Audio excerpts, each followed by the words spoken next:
경쟁이 치열한 세상에서 어떻게 하면 차별화된 존재가 될 수 있을까? 미국 하버드대 경영대학원의 문영미 교수는 디퍼런트에서요, 남들과 달라질 수 있는 방법을 제시했습니다. 그 핵심은 바로 포기. 포기란 하던 일을 그만둔다라는 뜻으로 보통 부정적인 의미로 쓰이잖아요. 하지만 포기의 대상이 보다 높은 목표를 위해 절제해야 될 작은 욕심을 뜻한다면 그 포기는 훌륭한 결단이 됩니다.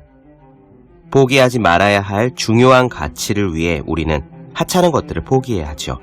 모델을 꿈꾸는 사람은 라면을 포기해야 합니다. 시험에 합격하려면 게임을 포기해야 합니다. 하물며 자판기에서 커피를 얻고 싶어도 동전을 포기해야 하지 않습니까? 우리들도 마찬가지입니다. 여러분은 무엇을 얻고 싶습니까? 그리고 그것을 위해 무엇을 포기해야 합니까? 책상에 올려두기만 해도 공부하고 싶어지는 365 홍콩 캘린더, 달라지고 싶다면 포기해야 한다 의 한 대목으로 시작합니다.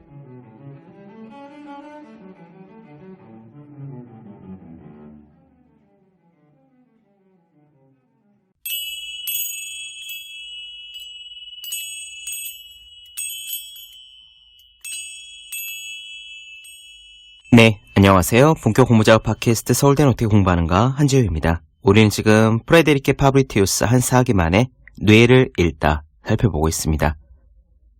이 책은 뉴로 리더십이라는 새로운 분야에 대한 책이라고 합니다. 뇌의 신경세포를 뉴런이라고 하죠. 뉴로 리더십은 그러니까 뇌과학을 리더십과 연결하여 설명하는 분야를 말합니다. 우리 뇌가 이렇게 생겨 먹었으니까 우리는 저렇게 해야 한다. 요컨대 뇌과학적 자기계발서인 거예요. 자기계발서에 습관을 바꾸는 법이 빠질 수는 없겠습니다. 늘 듣던 이야기여서 그냥 넘어갈까도 생각했습니다만, 마치 탕수육 맛을 모르는 사람이 아무도 없더라도 여럿이 중국집에 가면 탕수육 대짜를 하나 시키듯이요, 이 습관 이야기도 짚고 넘어가기로 했습니다. 뉴로 리더십이라는 분야가 그런 것 같아요. 메시지는 사실 똑같습니다. 그것을 뇌과학적으로 이래서 효과가 있다라고 증명을 해주는데, 그래서 신뢰감을 주는데 의의가 있는 거죠. 습관을 바꾸는 방법으로 저자들은 3가지 단계를 이야기할 거예요. 첫째, 목표를 수립해라. 둘째, 시작해라. 셋째, 유지해라. 간단히 볼까요? 목표를 수립해서 그것을 머릿속에 생생히 그려야 한다고 말합니다. 여기까지는 시크릿에서 하는 이야기와 똑같은 것 같아요. 다만 차이가 있습니다. 뭐냐면 달성하고 싶은 최종 결과를 그리라는 게 아니라 그 과정을 상상해보라는 거예요. 시크릿 유를 보면은 부자가 된 내 모습을 상상해라, 살이 빠진 내 모습을 상상해라 라고 해요. 생생하게 꿈꾸면 이루어진다고 하면서요. 그런데 상상할 때 실제로 그게 끌려오는지 아닌지는 증명할 수 없지만, 뇌과학적인 설명에 기반을 둔 저자들의 이야기는 그것보다는 나은 것 같습니다. 그 목표를 향해 나가는 과정을 머릿속으로 그리면 우리 뇌는 일종의 훈련을 한다는 거예요. 당연히 실행력과 실행 가능성이 높아지고요, 성취 가능성이 더 높겠지요. 예전에 다른 방송에서도 같은 요령을 제가 말씀드린 적이 있습니다. 성취 가능성을 높이고 싶으면 실행할 때 부딪히게 될 어려움을 미리 예상해보라는 거였어요. 예컨대 다이어트를 한다고 하면 밤 10시에 뱃속에서 꼬르륵 소리가 들릴 때 어떻게 할 것인가를 미리 정해두고요, 머릿속으로 그 상황이 왔을 때 대처하는 것을 그려보라는 겁니다. 이렇게 대비가 되어 있어야 그 난관을 극복할 가능성이 높다고 했었죠. 맞는 이야기고 납득이 되는 설명이었습니다. 두 번째로 시작하라라는 거는요, 다름 아닌 작은 행동의 이익에 대한 이야기입니다. 역시 예전에 이 방송에서 나누어 드렸었는데요, 로버트 마우어였던 것으로 기억해요. 아주 작은 반복의 힘 편이었죠. 저도 이 방송을 3년 넘게 하다 보니까 여기서 나온 설명과 저기서 나온 설명이 연결되는 것을 발견할 때가 이렇게 종종 있습니다. 여러분들께서도 느끼시는지 모르겠네요. 이렇게 서로 다른 곳에서 같은 이야기를 할 때 앞과 뒤를 보고 겉과 안쪽을 함께 보면서 우리의 깨달음이 깊어집니다. 마지막으로 유지하기에 대해서 저자들은 if then, 만약 그렇다면 전략을 쓰라고 합니다. 신호를 정해두고 신호가 울리면 그거를 곧장 하는 전략이에요. 그러면 직접 이야기 들어보시죠. 바로 시작하겠습니다.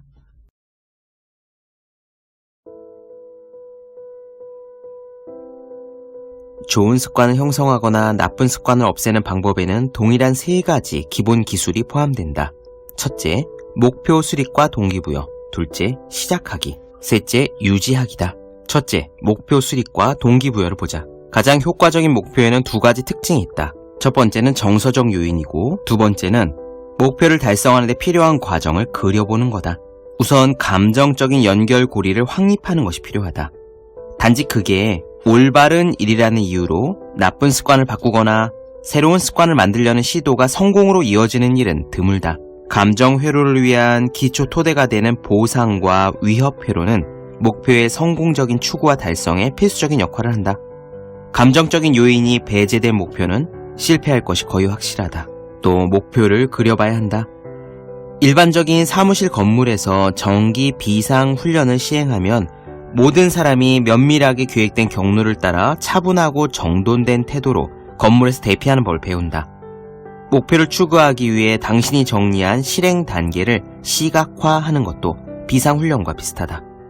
일반적으로 당신을 목표에 데려다줄 길을 그려보는 것은 목표를 달성한 순간을 상상하는 것보다 더욱 강력한 효과를 지닌다.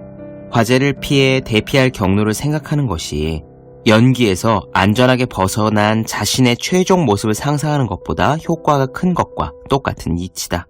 두 번째는 시작하기 단계다.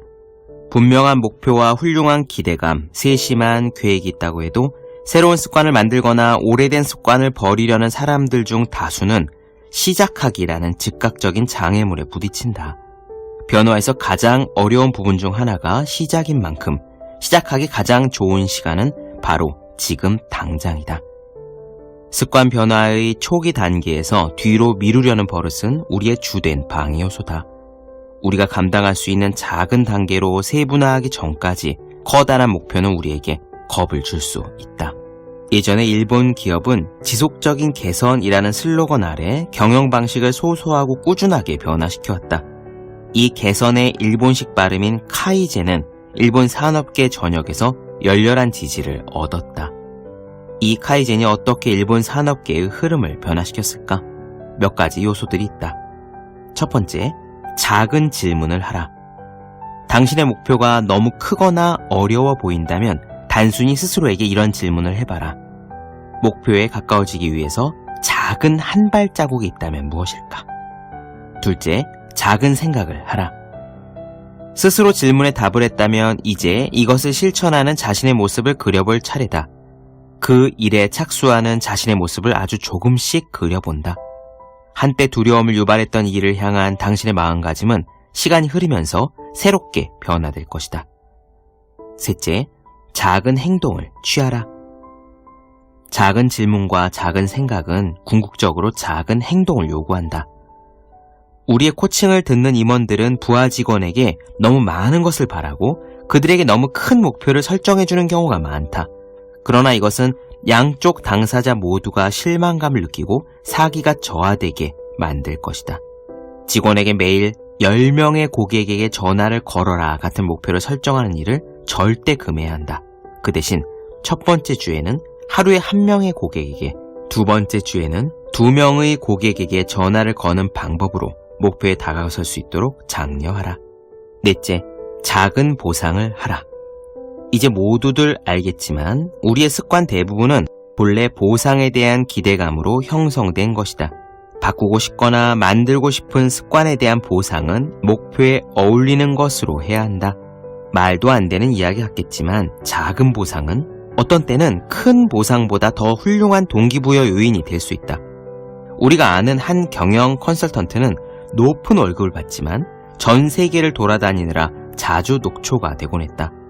그런 그녀에게는 또 한 차례의 상여금보다 하루 동안의 휴가 혹은 심지어 잠시 체육관에서 운동을 할 수 있는 휴식 시간이 더 높은 가치의 보상이었던 적이 있다. 작은 것을 이렇게 강조하는 이유가 무엇일까? 처음부터 커다란 변화를 만드는 게 더욱 빠르고 효율적인 길 아닐까? 거다란 변화가 좋은 결과로 이어질 확률이 낮은 이유를 설명하기 위해서는 뇌의 위협 및 보상 회로로 되돌아가야 한다. 당신이 좋은 뜻에서 제시한 개선안은 동료들의 이성적인 전두엽을 지나쳐서 악명 높은 투쟁 도피 반응이 일어나는 주 무대인 편도체로 직진에 들어간다. 쉽게 말하면 당신이 제안한 변화가 위협으로 인식된다는 얘기다. 습격을 일삼는 경쟁 부족의 적이나 야생 호랑이만큼 위협적이지는 않더라도 두뇌는 근본적으로 난폭한 공격과 프로젝트 관리상의 작은 변화를 크게 구분하지 않는다.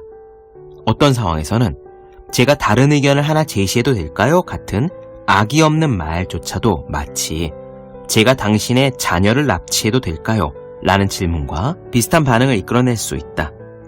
놀랍게도 이 반응은 자연스러운 것이다. 우리 뇌는 보상이 금방 주어질 것이 확실하지 않다면 대부분의 변화를 일단 위협으로 인지하도록 진화적으로 길들여졌다. 사실 이 개선의 비결은 두뇌의 위협 반응이 레이더망 밖에서 일을 벌인다는 점에 있다. 로버트 마우어는 당신이 취하는 행동이 너무 작고 점진적이며 하찮아 보여서 편도체 바로 옆을 까치발을 들고 살금살금 지나가야 한다라고 강조했다. 마지막 3번째, 유지시키기다. 당신이 의지력과 자기 제어의 힘으로 새로운 습관을 만들려고 한다면 결코 쉽게 성공하지 못할 것이다. 미국인의 약 50%가 새해 계획을 세우지만 92%는 실천하지 못한다. 강인한 정신력에 의존해서 결심이나 계획을 지키려는 행위는 매력적으로 보이겠지만 매우 에너지 비효율적이고 거의 실패할 수밖에 없는 시도다. 자동차의 기름을 딱 한 통만 채우고 미국 대륙을 횡단하겠다고 결심하는 것과 다름없다.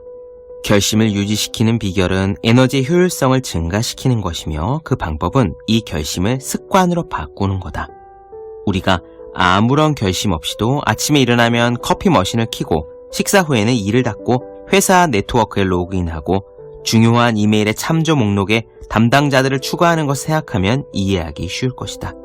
유명 스포츠용품 브랜드의 슬로건을 빌자면 우리는 그냥 Just do it 인 것이다.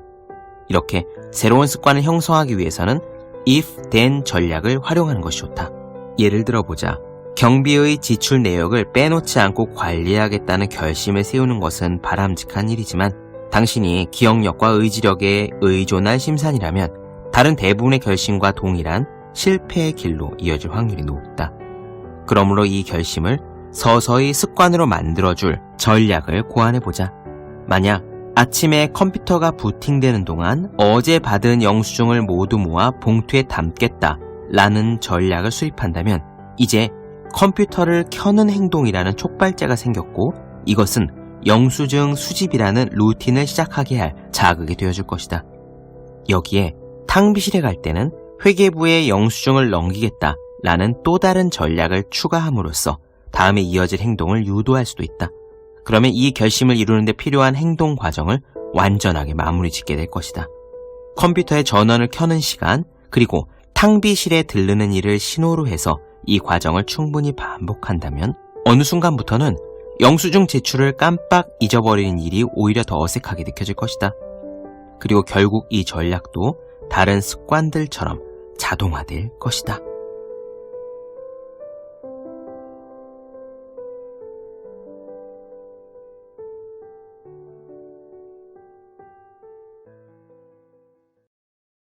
네, 본격 공부작업 팟캐스트 서울대는 어떻게 공부하는가? 뇌를 읽다 나눠드렸습니다. 더 많은 이야기 궁금하신 분들, 질문사항 있으신 분들은 제 유튜브 채널 서울대는 어떻게 공부하는가, 네이버 블로그 생의 즐거운 편지, 다음 카카오 브런치 한줄 브런치, 인스타그램 해시태그 서울대는 어떻게 공부하는가 검색해주시면 좋겠습니다.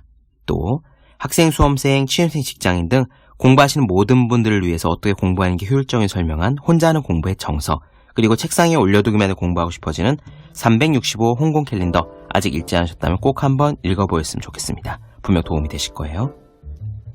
그럼 오늘 여기까지 하겠습니다. 전 다음 시간에 뵐게요. 여러분 모두 열심히 공부하십시오. 저도 열심히 하겠습니다.